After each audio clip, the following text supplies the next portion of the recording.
Pretty sure he lost 2 weeks ago and just like looked absolutely awful, like he didn't want to be there. But yeah, I mean, he's obviously it seems like a pretty big spread, but also like some of the MMA people that I follow said that he should just get destroyed. I must have missed this last one.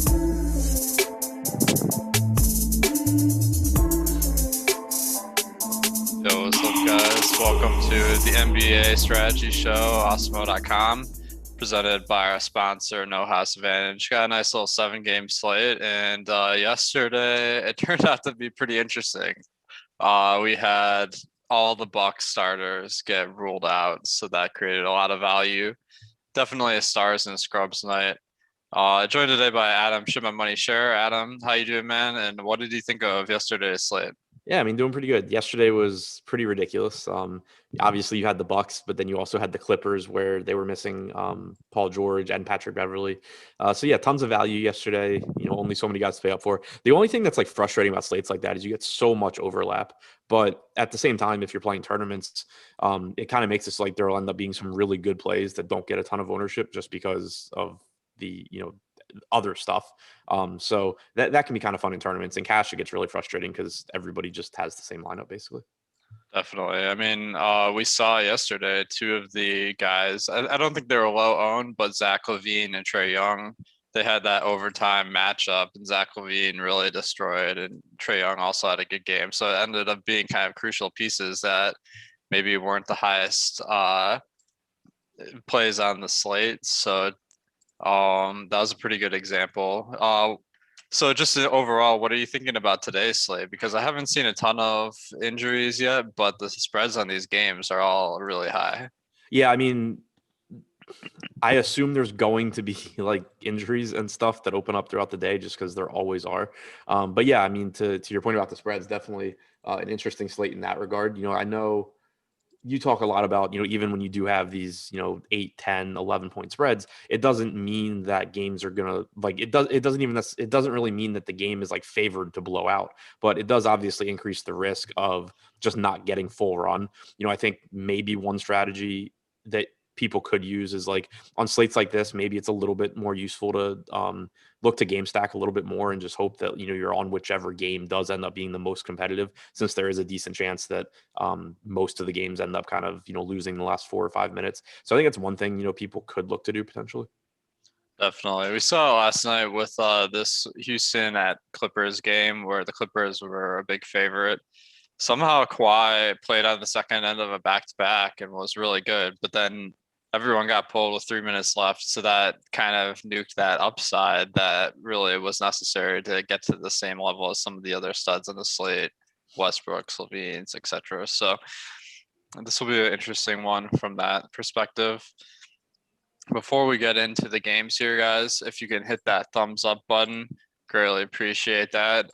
We're very sensitive people, so we need that positive affirmation to be able to give you our best takes. Hit that thumbs up. And if you haven't subscribed to the channel, we got a lot of great DFS content, so make sure to do that. We're brought to you today by No House Advantage. they offer DFS style contests, except you're picking props instead of picking players. So it's a much more profitable way to bet props because you're competing against Joe Schmo instead of some fancy traders at these sports books. So make sure to check out No House Advantage. You can get a free $20 with the promo code Awesemo. First game we got Lakers at Brooklyn. So at the start of the season, this would have seemed to be a pretty awesome matchup, but since then, the Lakers, LeBron's hurt, Anthony Davis is hurt, Kyle Kuzma even hasn't been playing. As I guess he's questionable tonight, so they're a little bit down on the talent right now. But they did sign Andre Drummond at the trade deadline, so I mean that's at least one superstar they got for the Lakers here. So what are you seeing in these Lakers?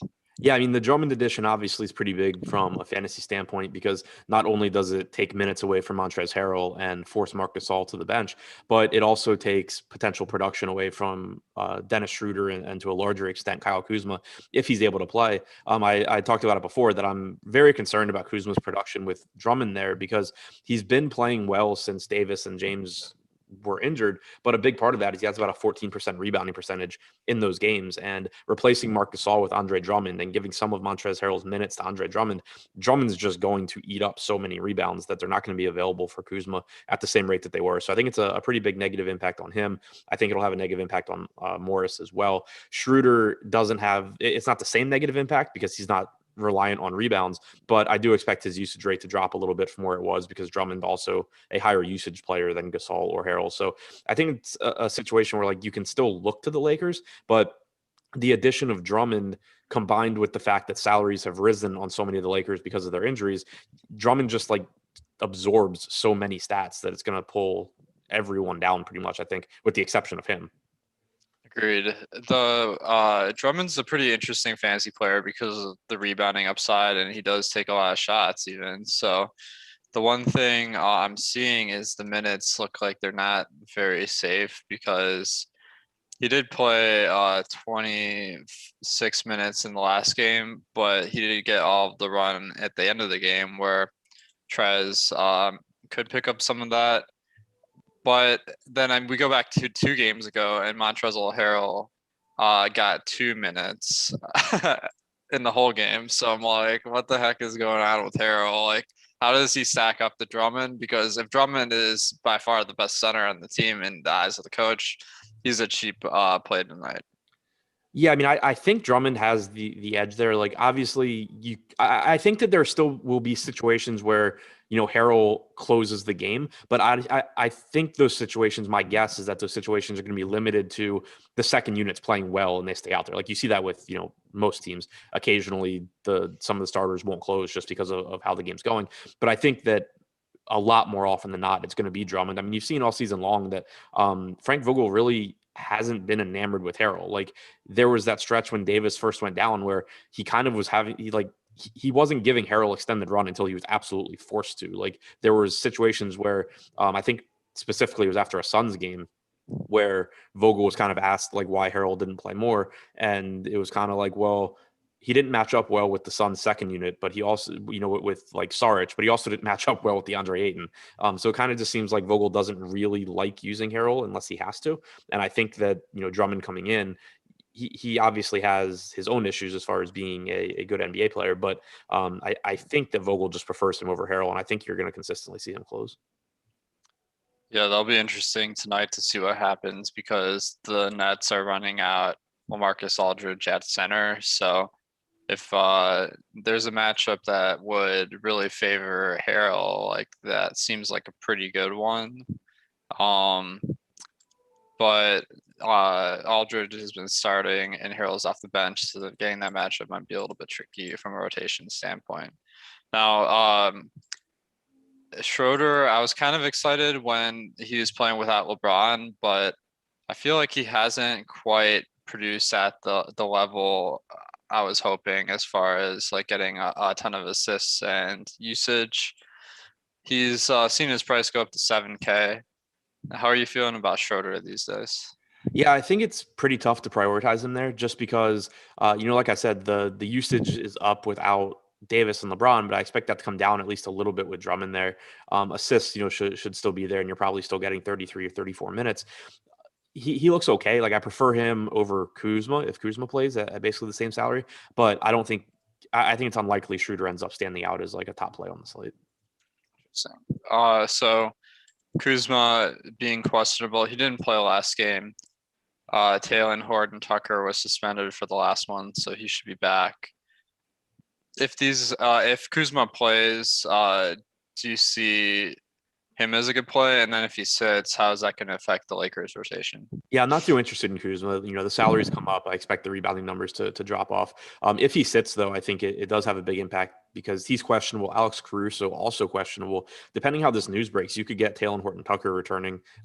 It was a 1-game suspension, right? Yep. Okay, yeah. So he could be coming back to quite a few minutes available for him. The team did add Ben McLemore, who played 17 and a half minutes last game. So that's somebody still in the rotation. But if you take Caruso's minutes out and you take Kuzma's minutes out, there's a pretty substantial run for Taylor and Horton Tucker available. Nice. He's always been someone that I've wanted to get in fantasy, but the run seems to be really tough to for him to get. So if Kuzma is out, that should open it up a little bit. I'll have to go back later and find if there are any games where it's a similar situation. But do you see any other plays on the Lakers tonight? No, that's pretty much it. I think Drummond is the guy that I'm most interested in. Beyond that, there's not a whole lot unless you get the guys ruled out, and then you can start looking to Horton Tucker. On the Brooklyn side, Harden remains out for this one, but KD made his comeback last game, and he was very productive in a limited amount of time. So he only played 19 minutes, but played pretty well. So the big question is, how does that affect Kyrie? Kyrie, they've slapped with a 10K price point on both DraftKings and FanDuel, a little bit over 10K. So you really need him to perform at an elite level. I don't know if 36 minutes of Harden being replaced by 24 minutes of Durant, like, is that really going to take Irving to the next level in fantasy? I'm a little skeptical. What do you think? Yeah, it's pretty tough for me too. I mean, if a lot too comes down to kind of like how the slate looks because Irving is so talented that like if we got a slate where either there weren't a lot of other top end options or it devolves into something like yesterday where there's a ton of value, then Irving still, just based on his talent alone, can pay off that salary. But when you look at this slate, for one, right now we don't have teams resting their entire team, at least not yet. But you also have Westbrook, you have Curry, you have Embiid, you have Dame, you have Mitchell. Like there's a lot of guys to pay up for here that it's not going to be. I don't think it's going to turn into a situation where like Kyrie kind of just falls into your lineup because his 50-point projection is like the highest that you're going to find. So that makes it tough. And, like you said, if you're getting, let's call it 24 minutes from Durant, that's enough where Kyrie's not just out there by himself. And then also you have to keep in mind that even with Davis and LeBron out, the Lakers have still been solid defensively over the last month, and they've missed, most of that time. Over the last month, they're still second in the league in defensive rating. Like it's not like they've turned into this team that gives up a ton of points either. Yeah, definitely. This doesn't seem like the best spot in the world, but they do have a 120-point projection here by the sports books, which is pretty good. I take it you're not playing KD until we get word that he's going to be back to full minutes, right? Yeah, I just don't think you can. Like, I kind of last slate, I thought it was kind of an interesting spot because there was so much uncertainty. Like, we had no idea what they were going to do, and so at low ownership, I thought it was kind of interesting. But now that we have the information that he was in the starting lineup until the game started, and then he didn't even play until like basically the second half he started. So and only played 19 minutes. It definitely makes me think that they're erring on the side of caution. And I think it's a lot less likely that you get 33 minutes from Durant today than I thought it was last game. Yeah, definitely. I think he said too, maybe he's expecting to be on a minutes limit, if I remember right, for the next few. Now the Nets have picked up a couple of guys over the last month. They got Griffin and Aldridge. Aldridge has been playing decent minutes at center. And then Griffin, a bit more erratic. It seems like the last game they kind of deprioritized him. So how does that affect who you're going to on Brooklyn as far as bigs? I think Aldridge is the one that I would have any interest in, really. He's not, I don't think he's a priority here, but I do think that he's inexpensive enough where he at least does have some sort of ceiling. 5,500 on DraftKings, 5,800 on FanDuel, but obviously only rostering one center. The opportunity cost is higher. I think you're probably getting upper 20s in minutes from Aldridge. It doesn't make him a very appealing option, but it makes him at least, in play. Whereas I think most of the rest of the Nets outside of, Irving are basically off the board. Agreed. So this is the first game of the night, so we should. Oh wait, no, sorry, it's the hour after lock. So I'm kind of wondering if they're gonna put someone bigger at center to match up with Drummond, like maybe DeAndre Jordan enters the rotation again. What do you think? I think it's possible.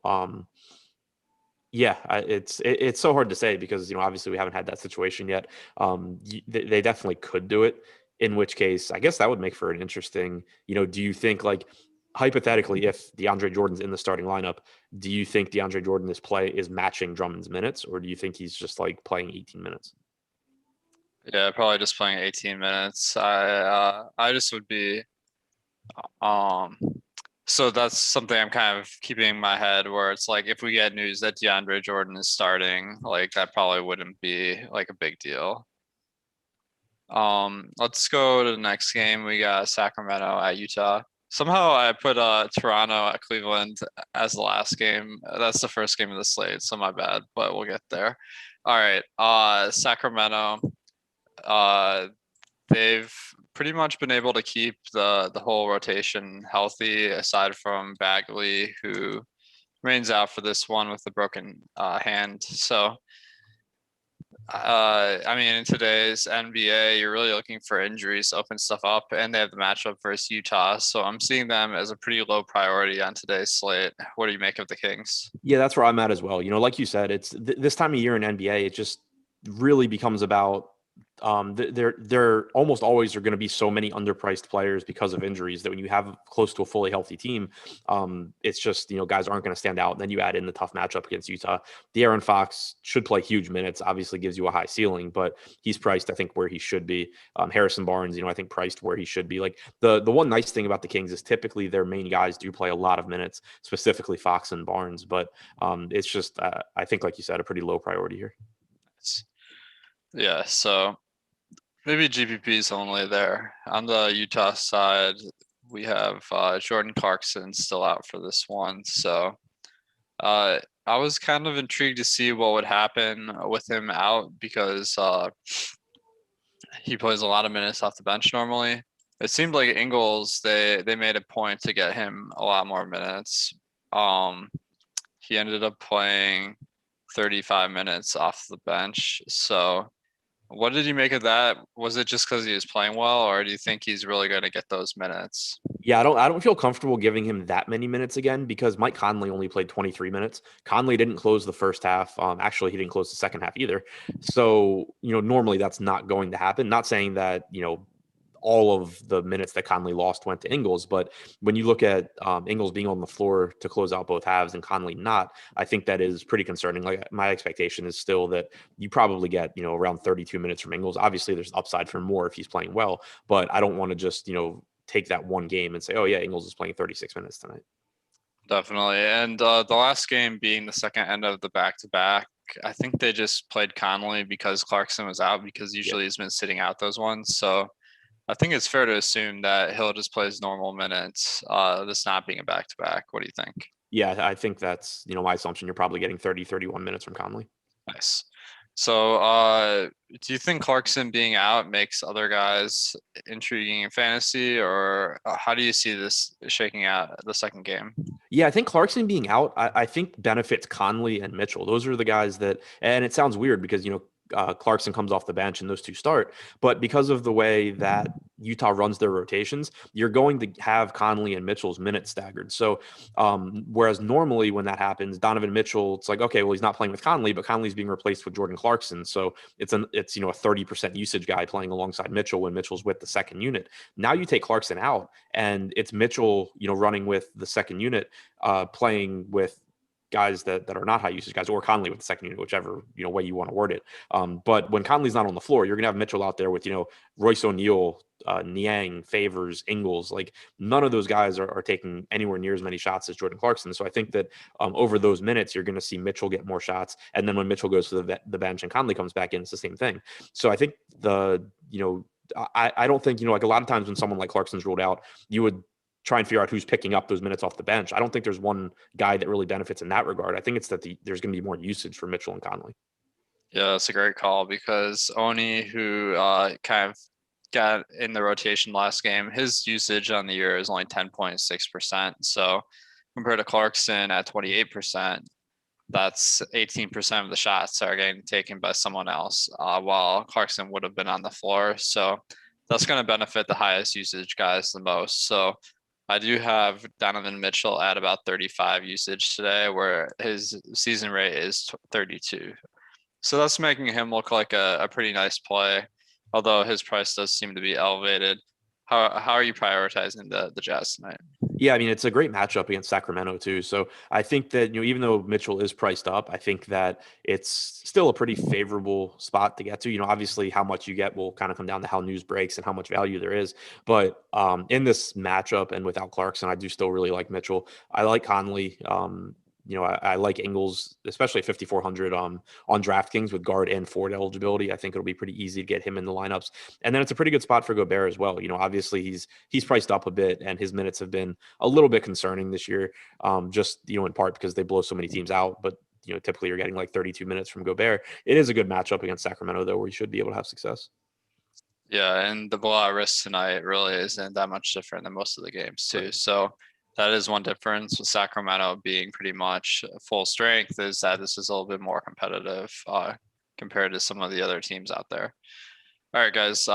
We got, of course, a lot of great NBA content behind the paywall. We got projections, ownership projections, the boom bust, which covers a range of possibilities. That is really how you get an edge in today's game. So in addition, make sure to hit us up on Slack. We got News God in there updating everyone throughout the slate, which is essential these days. Last night being a good example, I was kind of thinking that Sam Merrill would start, but then Bryn Forbes started, so I swapped all my guys there. So just keeping up to date throughout the slate is really crucial. News God is there alerting everyone.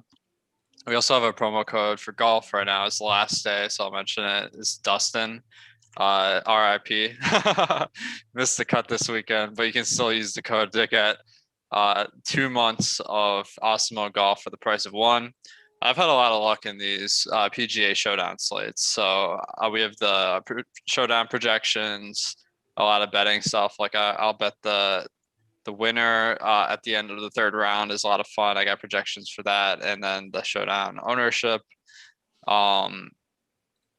Also, we have a lot of our shows in podcast form. So go to awesemo.com/podcast. That's all of our non-live before lock shows. So this NBA strategy show would be included. And if you leave a 5-star review, you'll be eligible to win a free week of Awesemo. All right. Next game, we got Philadelphia at OKC. Embiid's come back and he's been playing pretty good minutes. So that's certainly affected the rest of the team for fantasy purposes. But Embiid has been an intriguing fantasy play as well. So what have you noticed since Embiid's been back? Yeah, so I mean, obviously, when he plays, it takes production away from Harris. It takes production away from Simmons. I'd be surprised if he plays today, though, with it being the back-to-back. I know they sat him last time, and then now you have this matchup where they should be able to win regardless. So definitely one piece of news to keep an eye on. But if he plays, it takes production away from everyone else, and it's kind of like we talked about with Drummond with the Lakers, where he just absorbed so many stats that Embiid ends up being a great play, but it makes everyone else look worse. Yeah, it's a good call. Because it does say that Embiid kind of hurt his knee in these RotoWire reports. So it does seem like it'd be even more likely he'd sit on the back-to-back. So let's just operate with the assumption that maybe we get some news later. How would that affect your plan for fantasy tonight? It would make Simmons look better. It would make Tobias Harris look a lot better. He's actually been the biggest beneficiary when Embiid's out. Rebounding numbers improve a little bit, but his usage goes way up. And unlike Ben Simmons, he actually makes the shots when he takes them. So usage going up is a little bit more important for Harris. It also, would open the door for more production from Seth Curry, Danny Green, Dwight Howard at 4,700 on DraftKings would start to look better, assuming he plays like 26 minutes or so off the bench. So it opens up a ton here in a favorable matchup against OKC. Definitely. Yeah, I think Harris, Simmons, and some of the other guys would be pretty solid plays here. So we are speculating a little bit, but it does seem somewhat likely that Embiid says. Now, one guy that's always a lightning rod for for booming and busting is Dwight Howard when Embiid's out, because he's been coming off the bench. Usually Mike Scott would start. I don't know if that'd be the case today with Moses Brown being a more traditional center for the OKC Thunder. So Brown is 7'2", 245, so definitely taller than he is heavy. But Mike Scott's only 6'7", so who do you think would start this one? I think Scott would start, and I think it's the reason I say that is just because Doc Rivers has made it pretty clear that he prefers Howard playing with the second unit. So I think, especially because it's not like Scott plays a ton of minutes when he starts, I think they would lean toward just having Scott out there. Brown also not a high usage guy, so it's not like he's getting posted up constantly by a bigger guy or anything. So I think they would probably try and keep the rotation consistent in that regard. You could get a Howard start, but either way, like even if he comes off the bench, I'd be expecting 26 plus minutes from him. Nice. So that seems like at the price point, like he'd be a pretty good fantasy play. What are you thinking with him? Yeah, 1.2 DraftKings points per minute in the games he's played without Embiid this year. He's averaged 23 minutes per game in those games, but you have to keep in mind that he has, I think, 2 ejections in there. So that skews it downwards a little bit. Yeah, I think, the salaries started to come back down on him. He would end up looking like a really good option. Awesome. So that'll be something to look out for. Now on the OKC side, it's always a little bit for us to get the injury report, but one guy who's coming back today that's been confirmed is Darius Bazley. Now I don't think that's going to be a fantasy play until he's worked into the rotation more, because he's been out for a long time. But how do you see that affecting the Oklahoma City rotation? It makes me not like Bogachevsky as much, because you're going to get fewer minutes at the 4 now, and that's been a big deal for him this year. He's close to a fantasy point per minute player when he's playing power forward. He's like 0.75 points per minute at the 3. It's made a really big difference for him. So Bazley coming back knocks him down a bit, and then obviously it takes minutes away potentially, but I'm still expecting you get 32 minutes from Bogachevsky, but I think that they're less productive minutes now. Nice. Yeah, Pokashevsky's been someone getting a ton of hype. He just had his first Top Shot moment announced, so that was big. Now, one guy that has been intriguing for fantasy has been Tony Bradley, and I have to mention him specifically because it's a revenge game. And of course, that's the number one factor we look for in NBA DFS. So I actually don't think it's crazy. Of course, better plays could open up, but he's 4,100 on DraftKings, a really good per minute producer. And then I'm a little uncertain how this rotation with Brown and Bradley shakes out. It does seem like Bradley at least has the opportunity to win some more minutes or benefit from foul trouble. So how do you see Bradley in fantasy today? Yeah, like you said, it really depends what news opens up. But with the news we have right now, I think he's a decent value. Like you're normally going to get 20 or 21 minutes from him, but he's over a fantasy point per minute guy. He's only 4,100. And then he also, does have the potential to play more if Brown were to get in foul trouble, for example. I actually think, and, not that it's kind of overthinking it as far as like it's not that actionable, but like if Embiid does play for the Sixers, I think it's probably actually a little bit better for Bradley just because it increases the chances that Moses Brown gets in foul trouble. So you would get more minutes for Bradley potentially. Nice. So I think Bradley is at a nice price point today. And then what about? It's hard to break down the wings, and because there is so much uncertainty with the Thunder today. I think we need to hear a little bit about Roby, Josh Hall, Um, I guess Roby is important because that shifts Pogoshevsky down, or Kenrich Williams. I guess it doesn't matter whether Kenrich is officially a 3 or 4, but Roby is definitely a big and Kenrich isn't. So, Roby's out on the injury report. oh, is he okay? Yeah, Roby, Muscala, Miller, Hall, SGA, and Dort all listed as out. Baisley is probable. Al Horford's listed as available. I don't know what that is about, but kind of interesting. Yeah. I mean, I think that he's not going to play Yeah, unless we hear more. yeah. I just hadn't seen him like on the injury report before, so it stood out. So the other starters for the Thunder are probably going to be Svi, Kenrich, Theo Maladon, and then Ty Jerome's getting some good minutes off the bench. How are you feeling about those guys today? I have some interest in Theo Maladon just because the usage has really been there when SGA and Horford have been out. Lou Dort being out is actually kind of a big deal too because he's one of the guys that steps up and gets more usage when SGA is out, but you take him out too. You have about a 26% usage rate for Maladon. It's not a good matchup here with or without Embiid. Philly's a very, very good defensive team. So I don't want to, invest too much into an absolutely awful OKC team against a very good Philadelphia defense. But I do think that Theo Maladon's probably a little bit cheaper than he should be. Nice. Definitely an intriguing rookie there. So I've been collecting some of the top shots.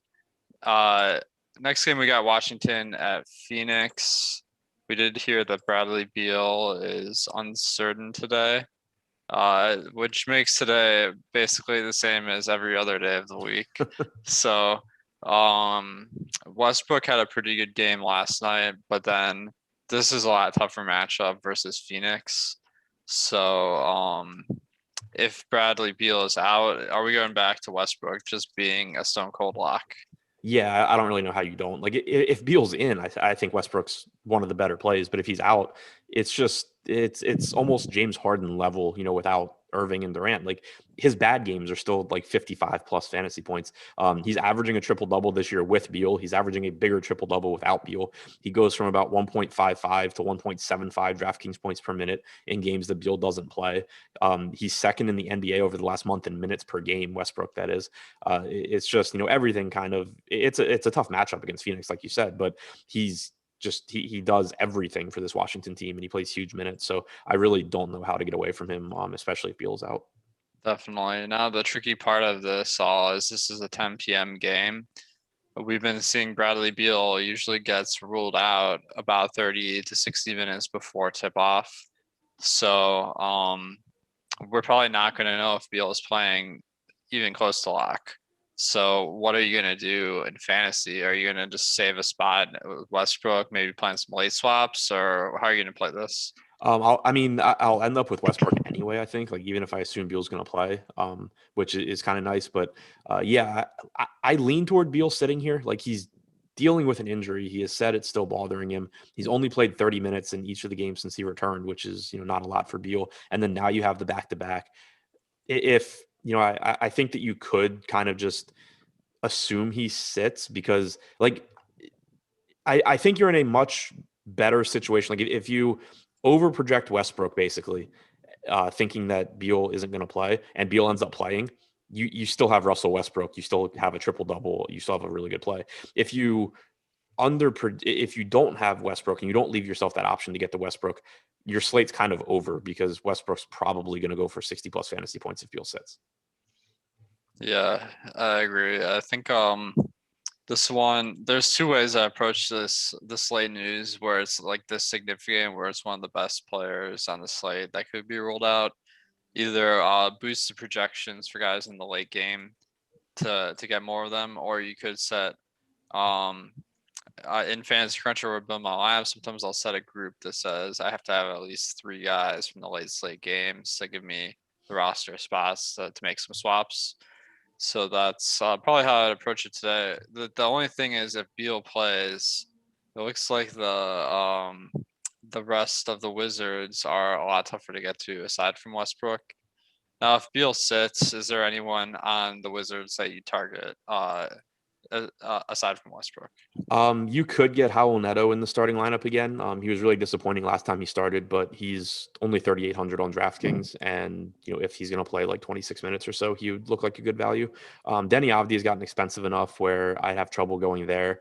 Rui would be reasonable. He is priced up, but he gets a nice usage bump whenever Beal sits. He becomes the second scoring option for Washington. So I think that's a spot where you could look to. It still wouldn't necessarily be priorities, I don't think, outside of Westbrook, but it would open the door for more Rui, potentially more Howell Neto. Nice. One roster note is Jerome Robinson got waived by the Wizards. Do you see that being important in any way? It's not huge, but it does, kind of just take one guy. It takes one guy away from Scott Brooks, who Scott Brooks has a tendency to not be very consistent in his rotations with the secondary guys. So him not having that option just at least makes it a little bit easier to project minutes for guys, but there's still, enough guys available at his disposal that he could still mess things up pretty easily. Definitely. Now on the Phoenix side, we have to imagine this is a pretty great matchup for them. The only problem with Phoenix is they rarely rest guys, and there aren't any injuries to note. So we're really just looking at the matchup as far as fantasy value. With that said, are there any fantasy plays you're seeing here? It's a spot where I'm obviously going to be happy getting to whatever I get to from Phoenix because it is a really good matchup against Washington. But it is, a fully healthy team, assuming they don't rest anyone. And they are, I think, priced about where they should be. I don't think that, like looking at Devin Booker at 9,200 on FanDuel and 8,900 on DraftKings, I don't think that's really a discount. Chris Paul's not discounted. DeAndre Ayton's not discounted. So I think more of like secondary options where they do have very high ceilings. There is a good chance that one guy out of this group has a really big game tonight against the Wizards. But there's nobody that just like stands out as a glaring value, I don't think. Agreed. Now there are some guys I'm looking at more than others. So I'd say Aiden has a pretty decent price point.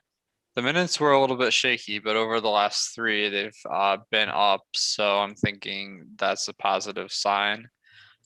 Jay Crowder, he hadn't started earlier in the season, but he's been starting. That's been good for his fantasy value. And Mikal Bridges, not a great fantasy per minute producer, but the price is right at 5,100. But no one to get too excited about here. So let's go to Houston at Golden State. John Wall continues to be out for the Rockets, and it's been a little bit of a tough team to peg, but Kevin Porter has kind of been in the spot to succeed with Wall out. And then Avery Bradley rejoined the starting lineup, or he joined the starting lineup last game. That kind of makes him appealing in fantasy. And then, of course, Kelly Olynyk has been starting as well. So who are you looking at on the Rockets? Yeah, I mean, you mentioned Avery Bradley. I think he's the perfect example of someone that, at 10:30 in the morning, he looks like a good point per dollar value option. There's a very good chance that better stuff opens up because Bradley's about a 0.65 to 0.7 fantasy point per minute guy, but he has been starting with Wall out, and you can get around 30 minutes from him at a cheap price tag. So as it stands right now, I think he's a pretty useful piece, but I do think there's a good chance that he ends up just being an afterthought by the time we get the lock.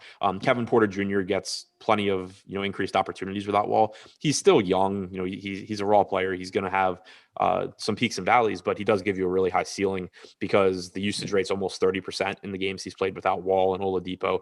Even with Christian Wood active, the assist percentage is up around 30% as well. So opportunities are certainly there. Fast-paced Golden State team hasn't been playing well defensively either. So Porter, I think, looks like a pretty high upside play. And then Christian Wood, he's expensive, but if you get the sum of him, he does have a high ceiling as well. So as it stands right now, I would say Bradley's the best point per dollar play, and Porter is my favorite combination of like upside and salary.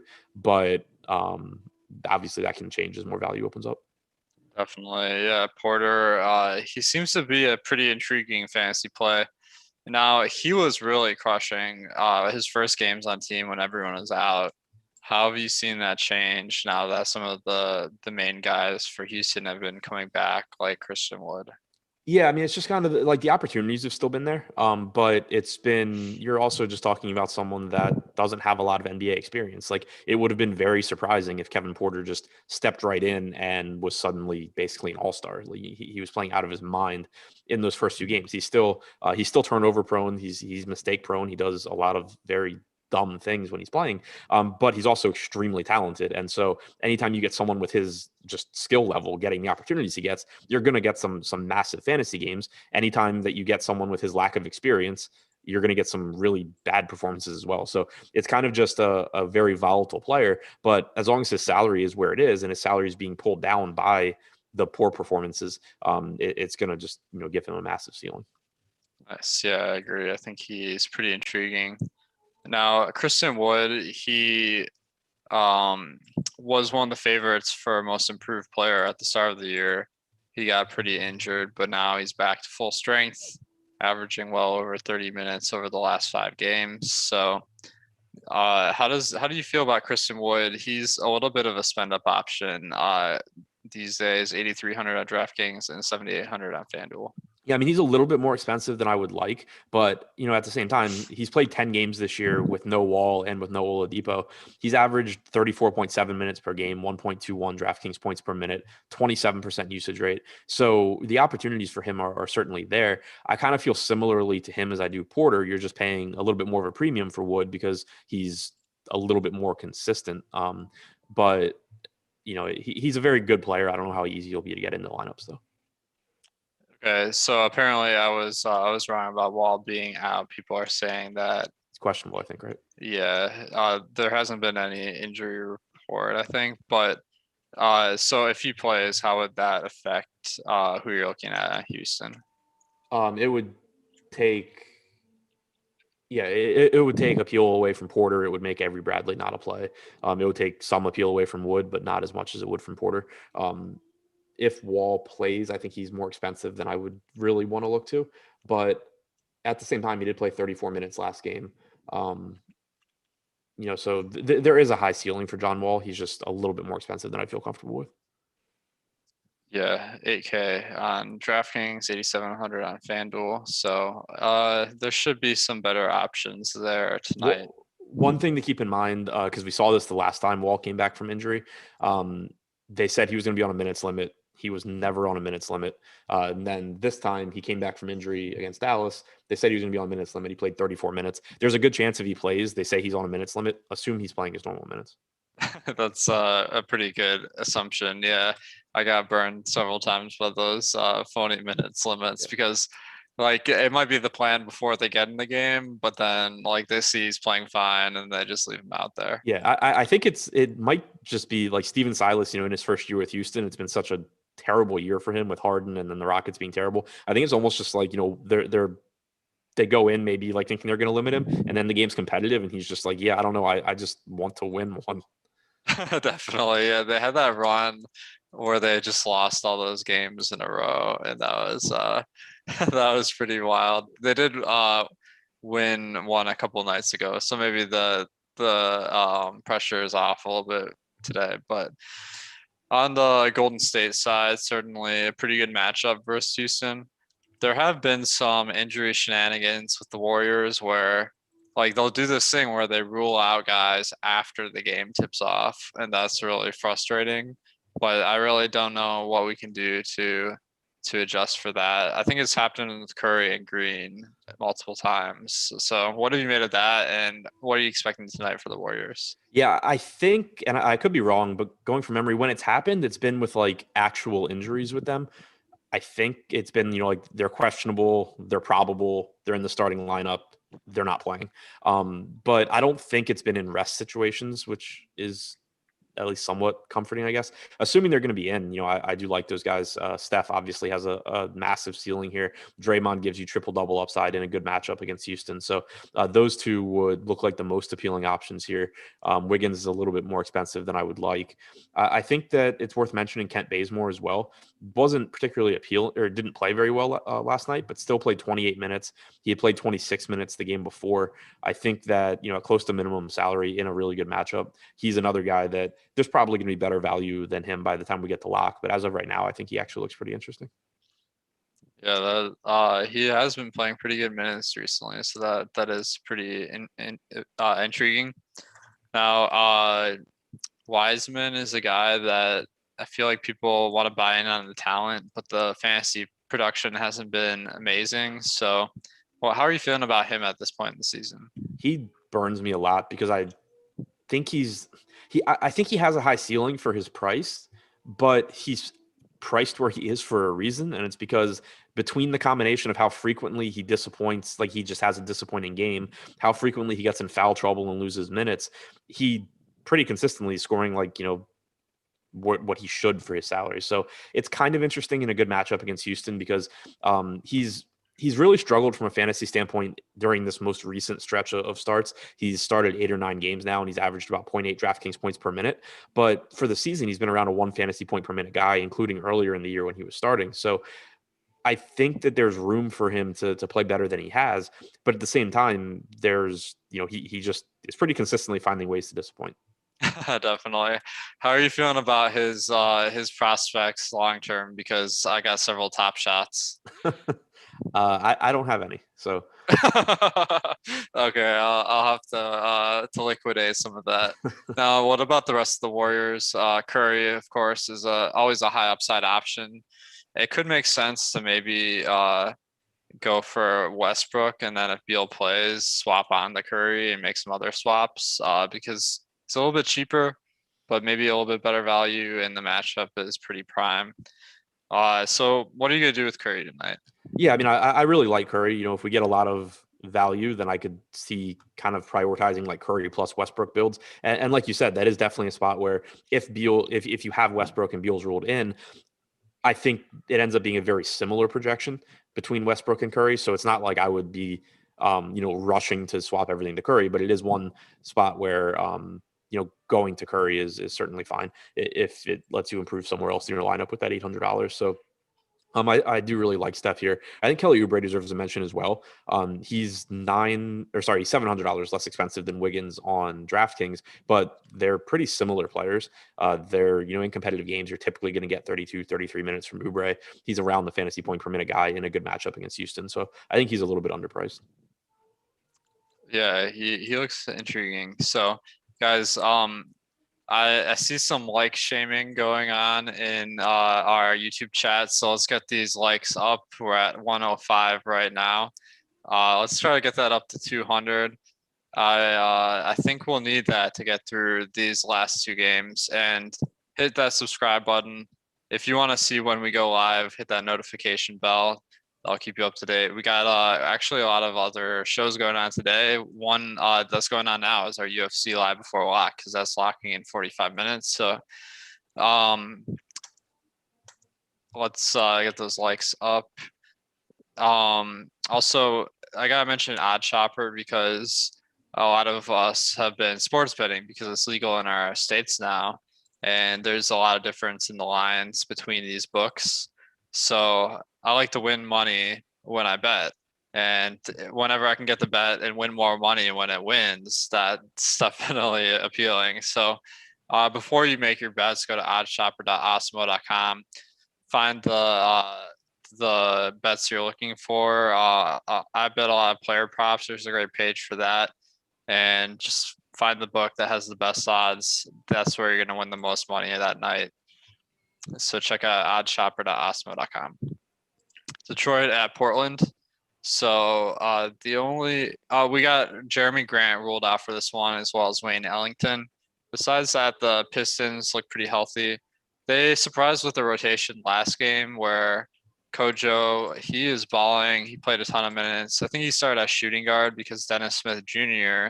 started at point guard, and he also played a lot more minutes than I was expecting because Saban Lee was out of the rotation completely. So what did he make of that game?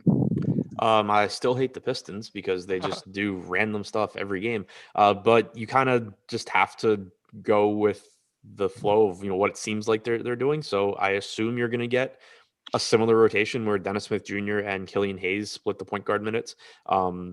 It makes either of them look like decent values, especially Smith if he's starting.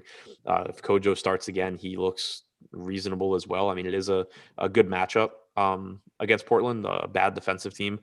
The problem with Detroit is just like they can be. It's very tough to trust their rotations because they're not playing for anything. They have an abundance of players, even with Grant and these guys out. They just have an abundance of players that play multiple positions that don't play any of those positions particularly well. They're kind of just like copies of each other to where there's no there's no consistency in how they're going to approach these rotations. So it gives a pretty low floor to these guys, but at the same time, there is opportunity there, especially if they're playing well. Definitely. The future is bright in Detroit. They got like 14 guys they want to have in the rotation and only 10 per game. So one guy I'm kind of looking at Dennis Smith because he's 3,400. And then if we get the news someone else is starting, that's an easy swap because I imagine Saban Lee could be the starter. He's only 100 more on DraftKings and 100 less on FanDuel. So that's an easy swap. Or perhaps Corey Joseph could get the start at point guard, but that seems a little less likely. Do you see anyone else you're looking at on the Pistons? I think I saw that Mason Plumlee is questionable again. Now, Isaiah Stewart's priced to play about half the game. When Plumlee was out last time, he played a lot more minutes and was the best value in the slate, but we didn't know it at lock. So I feel like a similar dynamic could happen here where we just don't know if Stewart's going to be a player or not, and the game's at 10 p.m. Yeah, I mean, so if Plumlee plays, I really like Plumlee. And if Plumlee doesn't play, I really like Stewart. So that's kind of nice because it's another spot where, obviously Stewart's less expensive than Plumlee. So you can just kind of drop down and then improve something else in your lineup. I did that the other day, still got burned because I ended up not having Boucher for that reason. But, still it kind of, Plumlee's very, very productive when he plays without Grant and, Griffin and Rose. He's been extremely productive this season and it's a good matchup against Portland. So it's a concussion issue for Plumlee. So I don't expect him to be limited if he plays. And you're probably getting, 27, 28 minutes. So he'd look really good. If he doesn't play, you're probably getting around 30 from Isaiah Stewart. So he'd look really good. My plan would be to just, assume Plumlee plays because I think I'll get a lot of Plumlee. And then if he doesn't play, it's easy enough to get to Stewart. Yeah, that's a good point because obviously you have that roster position open. Stewart is a power forward on FanDuel. So one thing you could do also is pick someone else at power forward in this late game, and then you'll have that spot open to swap on the Stewart because I think he'll be a pretty good play in that situation. Now they got some other intriguing guys on the roster. Josh Jackson has been getting some minutes recently. Hamidou Diallo off the bench is on a team where he should be able to thrive, but the minutes have been not there this past set of games. So what are you feeling about the Pistons, the rest of the guys? I'm extremely confused what they're doing with Amadou Diallo. Like, why is Corey Joseph playing minutes on this team ahead of Amadou Diallo? But that's kind of what's happening. So I expected that we would be seeing 24 to 26 minutes consistently from Diallo. That isn't the case right now. Josh Jackson played 25 and a half minutes last game. He's someone that is kind of intriguing just because he's around a fantasy point per minute guy that gets a lot of usage, with Jeremy Grant out. But he's another one where, he played 25 and a half minutes last game. He could easily play 20 minutes tonight. I think that, it's more likely he gets another about 25 minutes, makes him look like a decent value. But another guy that just has, a really low floor, but a pretty high ceiling. Yeah, I think probably not a huge play today unless we get some more injury news, but I'm intrigued by the long-term prospects with Yellow. Now on the Portland side, I feel like this is one of the better injury situations we know about because Nurkic has been ruled out for this one. That means Cantor is wide open to get huge minutes here, and the matchup couldn't be better. So I'm thinking he's a really nice play at center tonight. What are you feeling about Cantor? Yeah, I agree with you. Nurkic being out obviously is a big deal. It increases the playing time for Cantor. If you go back a couple of games ago, Cantor played 35.8 minutes and lost time to garbage time against the Clippers. Not saying I expect him to get 36 minutes here, but you can pretty confidently expect 30 to 32 with the upside for more in a good spot against the Pistons. So yeah, I really like Cantor. Now, Norman Powell has been playing big minutes for the Trailblazers since he's joined the team. but I'm kind of concerned that playing alongside Damian Lillard and McCollum, his production might go down a little bit. And we've seen that, but it hasn't been a huge factor. So his price point at 5,500 on DraftKings is quite appealing, I would say.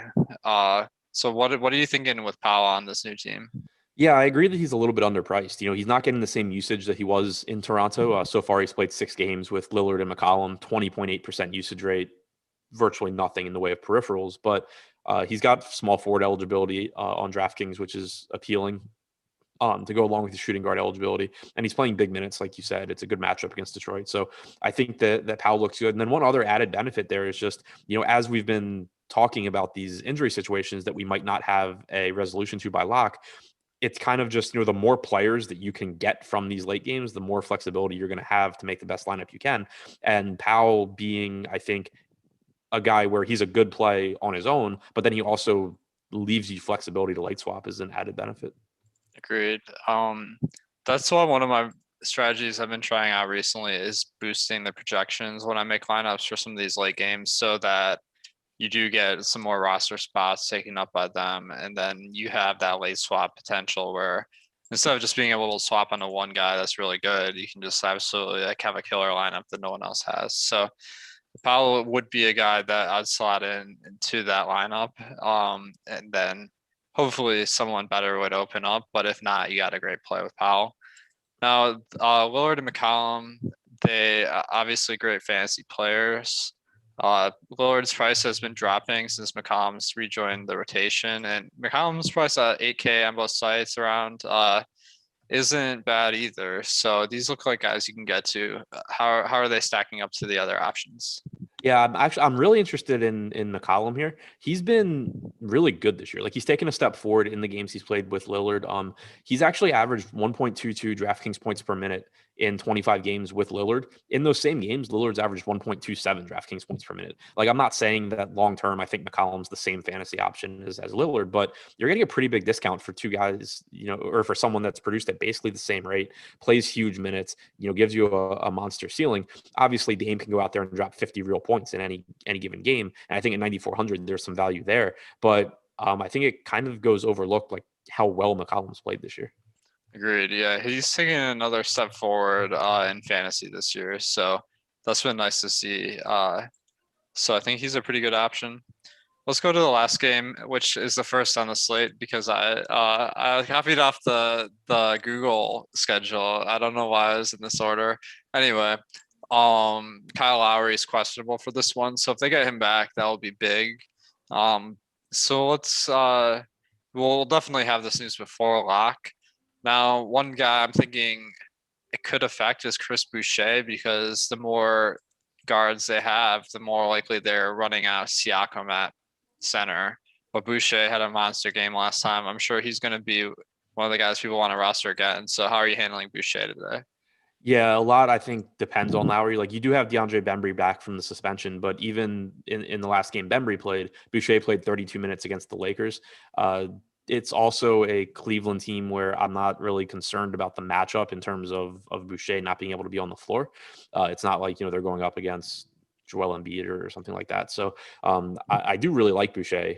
I do think that Lowry matters for the reasons you said. Like if Lowry plays, it's easier for Siakam to play the 5, which is a problem, obviously. But if Lowry's out, I'm expecting you get another 30 plus minutes from Boucher, which would make him look really good.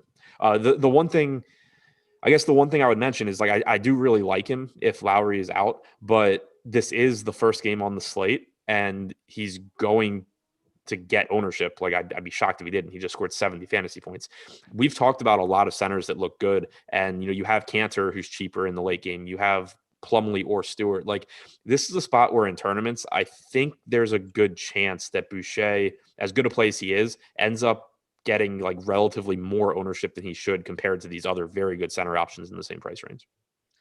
Yeah, definitely. I think Boucher, we know the variance there, but it's a hard fade because of the last game. So that's going to be one of the big decision points on today's slate where, I mean, if you build multiple IMs, obviously you can hedge a lot, but given that last game, everyone's going to remember him as a great fantasy option, but he is very mercurial. So we know that could blow up in our face for sure.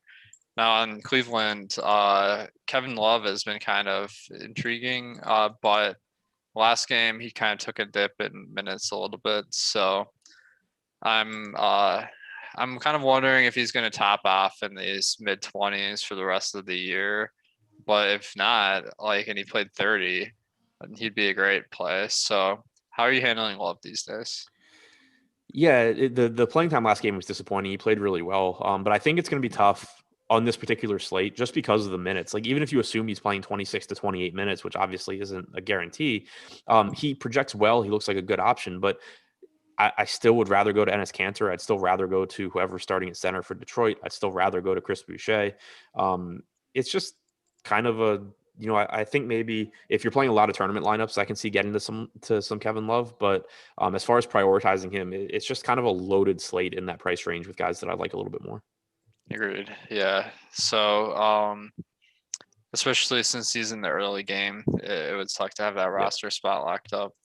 One guy that it's kind of interesting is Hardenstein. He played pretty impressive minutes the last couple, over 24 off the bench. So he's a monster per minute producer. But the minutes seem to be the big question. I don't really feel confident that he's going to get those same minutes every game. So what's your read on Hardenstein? Yeah, I mean, the thing that concerns me is he's playing very few minutes alongside Kevin Love. It looks like he played about 2 or 3 minutes alongside him against OKC. And so that kind of makes it if Love plays 26 or 27 minutes, I assume Hartenstein plays like 22, which at his price point, he still could get there, but it's pretty unlikely that he's like a slate winning play if he gets 22 minutes. The flip side though, if he does get 26 or 27, he easily could be a slate winning play. But again, he does take up a center spot, which is extremely valuable. He's in the first game, and it's kind of just like I think there's value in Hartenstein at 5K, for example, but I think there's way more value in someone like Cantor or Plumlee or Stewart, and then also just the general value of having roster spots open in April NBA. So I still think it's tough to really prioritize Hartenstein, even though he does certainly give you upside at that salary. Definitely, yeah. Another guy where if there's no more injury news, you're better off just holding off and waiting for stuff to open up later in the night. So, guys, we got a big schedule of content today. So, UFC Live Before Lock is going on now because Lock is in 30 minutes. So make sure to check out Jason and Pete there. Got the MLB Live Before Lock at 11 a.m. Central, 12 p.m. Eastern with EMAC and Gundacker. And then NASCAR Strategy with Jason and Phil, NHL Strategy, the Game Plan Show where Terry's going to break down some of his strategies behind the paywall. And then, of course, Deeper Dive and Live Before Lock tonight. So make sure to subscribe to the channel so you see all these shows on your feed. Final thoughts on today's slate. Seems like a pretty fun one. Like I'm hoping. I mean, I'm sure we'll get some news that opens stuff up, but I'm hoping that we don't get any teams just completely tanking today because there's a lot of really good like mid-range options I like. It would be kind of annoying if they just like get taken off the board. Definitely. It's always rough when you spend a whole day like thinking about who you're going to play, and then all of a sudden it's just Jordan Noir night out of nowhere. So yeah, like all of a sudden it's like, oh, I like all these mid-range guys, or I could just roster Steph Curry and Russell Westbrook and Devin Booker. Definitely.